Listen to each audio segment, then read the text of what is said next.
Wisdom, sugar wisdom.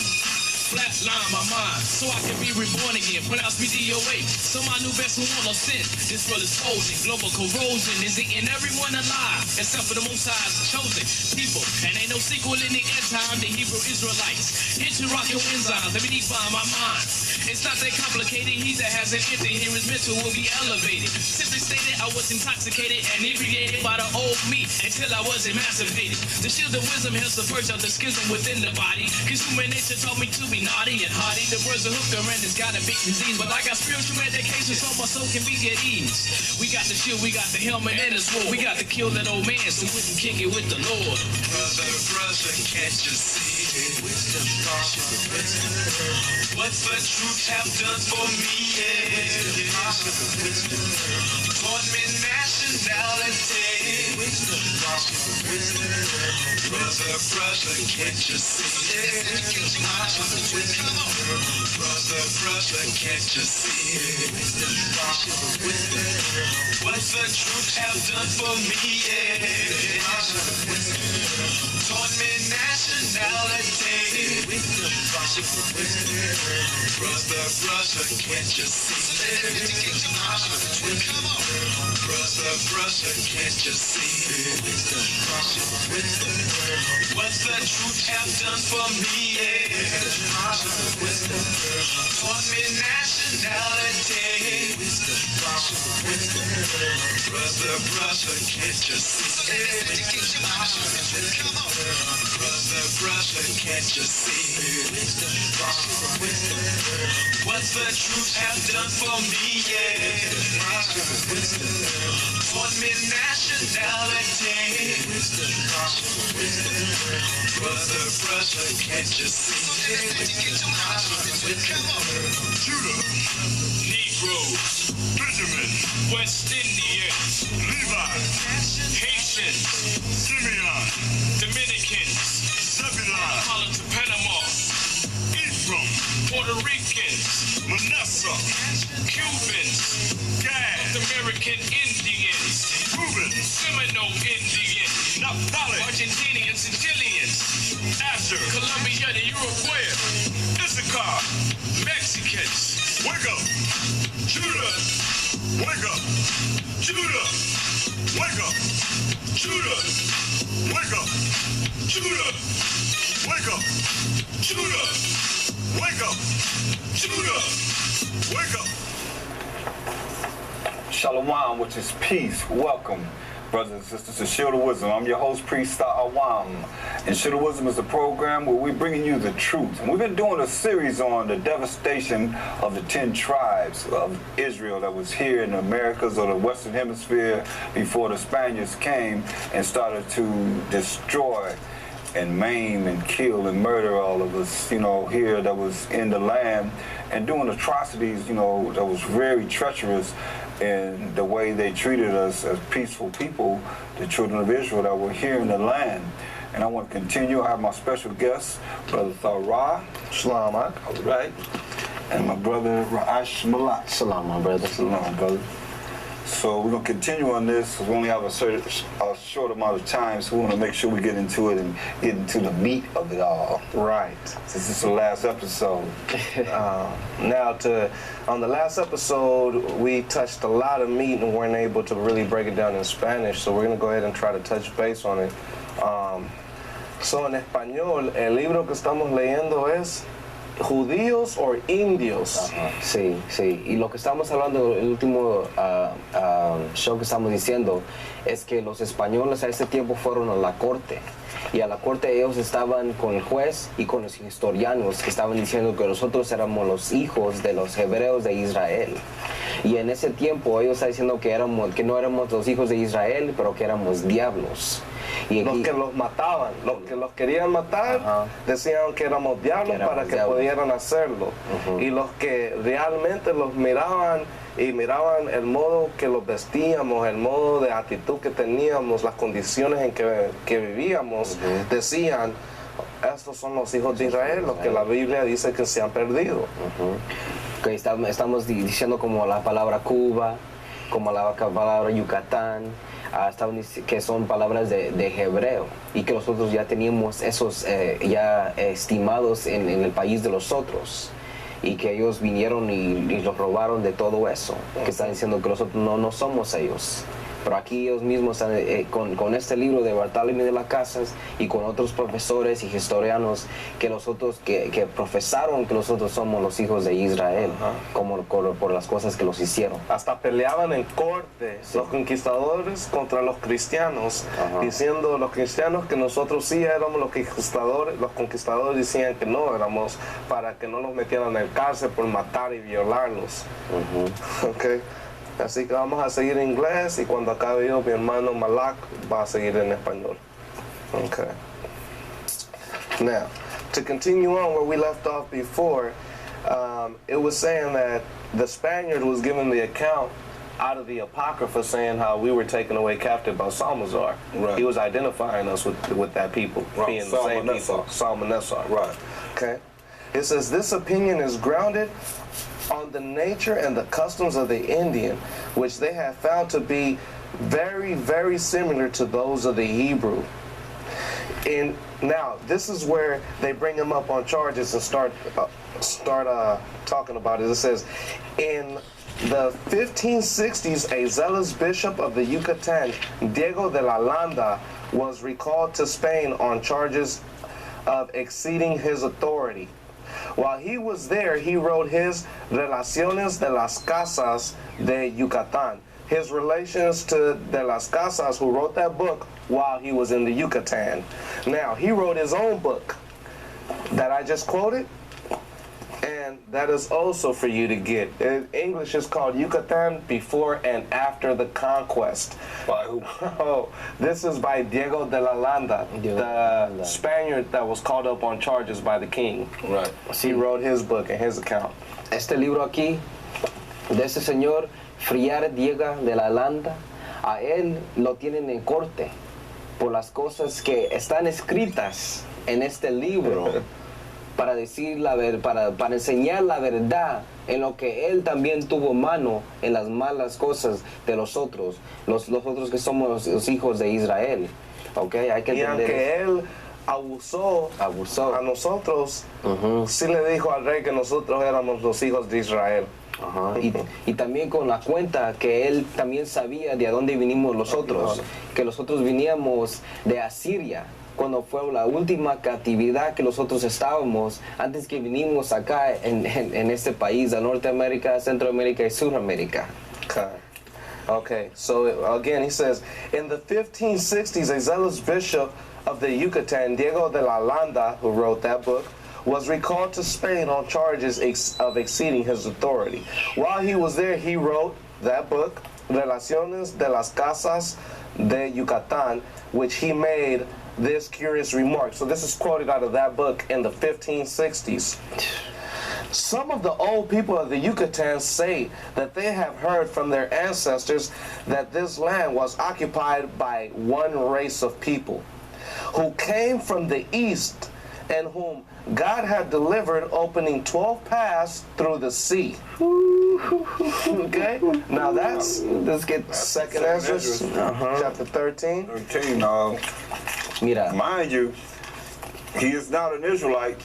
He is one of the abusers. One of the abusers that was actually here abusing the 12 tribes of Israel. Actually, the 10 tribes, and actually, you know, all those that were here of the Israelites. It says in 2nd Ezra 13 and 41, it says, but they took this counsel once they left the Assyrian captivity, the 10 tribes, among themselves, that they would leave the multitude of the heathen and go forth into a further country where never mankind dwelt, that they might there keep their statutes which they never kept in their own land.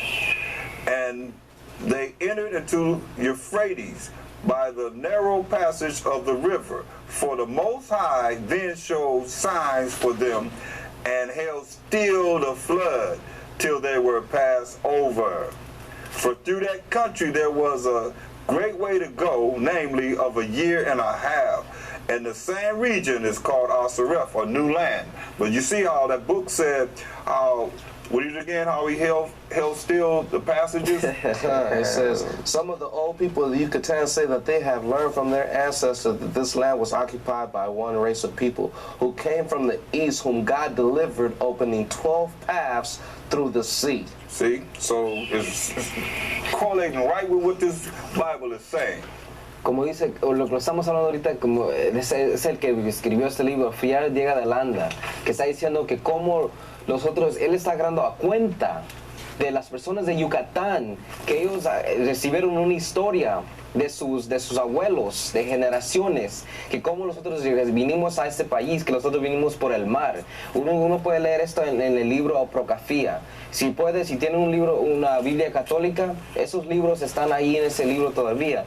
Esos fueron libros que los quitaron la iglesia protestante para no leer la verdad de los otros. Por eso acá dice, en 2 Esdras, capítulo 13, 40, dice, por Dios, por Yahweh, los enseñó siglos por el mar, por parar todo el mar y haciéndolo en paz. Así como dice en este libro, que nosotros, por así vinimos nosotros por el mar de Asiria.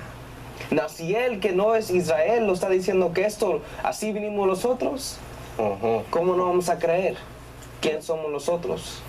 Now, he goes on to say, this being true necessarily follows that all the inhabitants of the Indies and the Americas are descendants of the Hebrews. Since once having passed the straits of the Malagan, they must have extended for more than 2,000 leagues, which now are occupied by the Spaniards. So dice, si la verdad es que si son hebreos, quiere decir que todos los de este lado del mundo son hebreos, porque son los originales de este lado del mundo cuando vinieron del este, como leo en la Biblia. Sí, hay que recordarlos que en ese tiempo ellos pensaban que el mundo era Así, plano, que era plano. Se iban a caer. Se iban a caer a la esquina del mundo. Now it goes further. Now this is an actual account in court, just like Diego de la Landa was in court. Now these are several Spaniards brought up on charges. It says, the presence of thousands of natives discovered by Columbus, to whom the Most High had apparently neglected to offer any opportunity of salvation, emulated and posed the theological problem for the Spaniards' conquerors divines. So they were in trouble because the so-called Christians were talking to the Spaniards in court saying, you know, the Most High, you didn't even give them the word before you killed them. Right? Now let's go. Ultimately, the Spaniards adopted a well-known argument addressed by the Apostle Paul to his Hebrew brothers. God, it was said, was just. If the heathen were doomed to perdition, it could only be because the opportunity for salvation had been offered to them and they rejected it.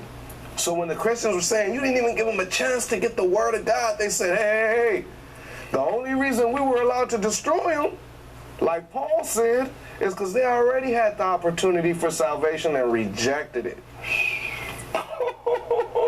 Now, using the Bible deceitfully. Mire la cuenta que estaban diciendo que él estaba usando la Biblia para matarlos, porque ni lo daban la palabra de Dios, solamente decían que era el derecho de ellos para matarlos. Now, it says, the conquistador goes further on. Now, pay attention here. He says, if the American Indians are Jews, it is needless to prove by any further arguments that salvation under the Old Covenant has once been theirs, if they had only accepted it. So they're telling you that we, the Hebrews, are the Old Testament, and we rejected the Most High, so he sent them, like he said in the devastation of the Indies, as a divine wrath to destroy us. That goes right along with Ezekiel 7:24 though. Look what it says. It says, wherefore I will bring the worst of the heathen, and they shall possess their houses. Take us down.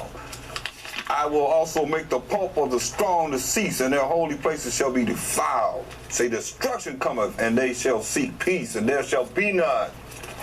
For not following his laws, statutes, and commandments. So think about it. Everybody have the Bible now.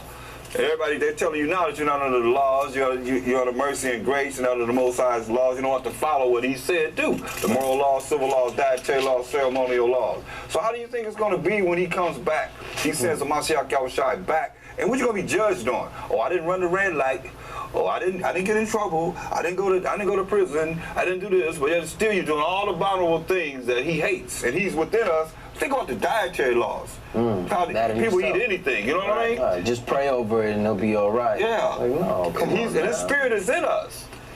He says that's abomination. You're going to kill those that eat the abomination. Read your Bible. So, lo que estaba diciendo aquí cuando lo trajeron en corte es, el español dijo que la única razón que ellos pudieron destruirlos era porque Dios los mandó. Y nosotros no estábamos obedeciendo las leyes. Si hubiéramos obedecido las leyes, no hubieran podido matarlos ellos. En eso mismo están diciendo ellos, la boca de ellos, que nosotros somos los hijos de Israel, los verdaderos hijos de Abraham, Okay, now he goes to sin. For this cause the Lord sent upon them plague and pestilence, as he wanted to do upon the Jews of old. Lastly, the dress which they wore was pronounced to be true Hebrew.